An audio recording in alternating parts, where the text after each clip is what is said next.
ಬಿಟ್ಟುಕೊಂಡು ಬರ್ತೇನೆ ಮಗನ ಬೇಡ ಬರ್ತೇನೆ.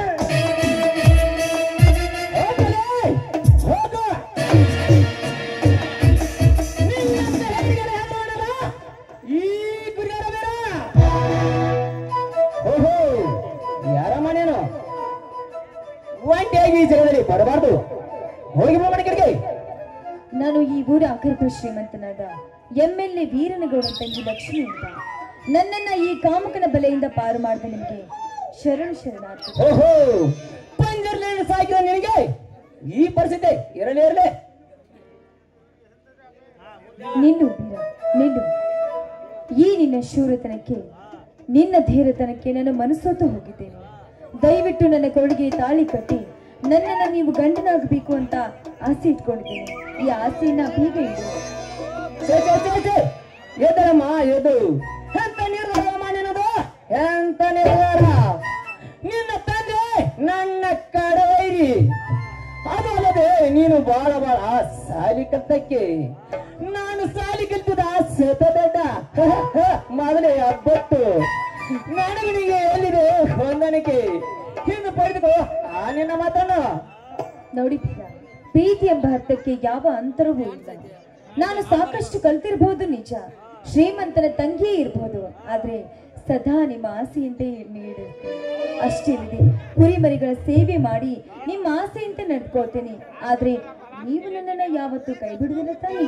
ಅಯ್ಯೋ ಶಿವ ಶಿವ, ಆಣಿ ಪ್ರಮಾಣ ಮಾಡಿಬಿಟ್ಟಿಯಾ? ಅಯ್ಯೋ ಲಕ್ಷ್ಮೀ ದೇವಿ, ಏನು ಮಾಡಲಿ ತಾಯಿ, ಏನು ಮಾಡಲಿ? ಈ ವಿಷಯವನ್ನು ನನ್ನ ಅಣ್ಣನಿಗೆ ಹೇಗೆ ಹೇಳು? ಇದು ಒಳ್ಳೆ ಕವಿರತ್ನ ಕಾಳಿದಾಸನ ಕಥೆ ಆಯ್ತಲ್ಲಪ್ಪ, ಕಥೆ ಆಯ್ತಲ್ಲ.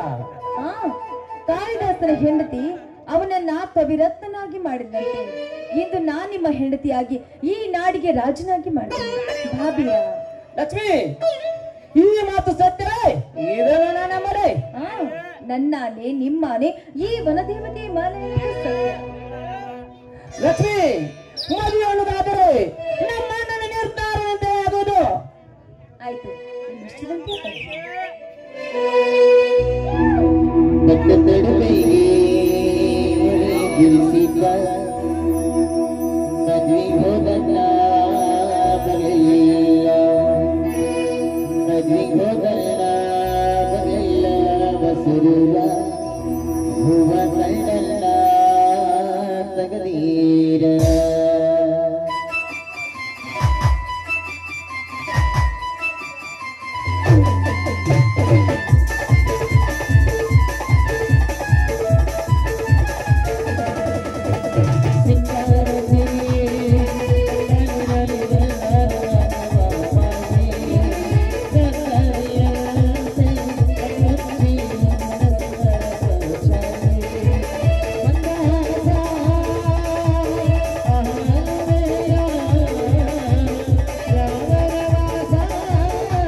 ಬಿಟ್ಟು ಬರ್ತೇನೆ. ನಡೆ ಹೋಗೋಣ ಹಾಗಾದ್ರೆ. ಬಾಬೀರಾಗ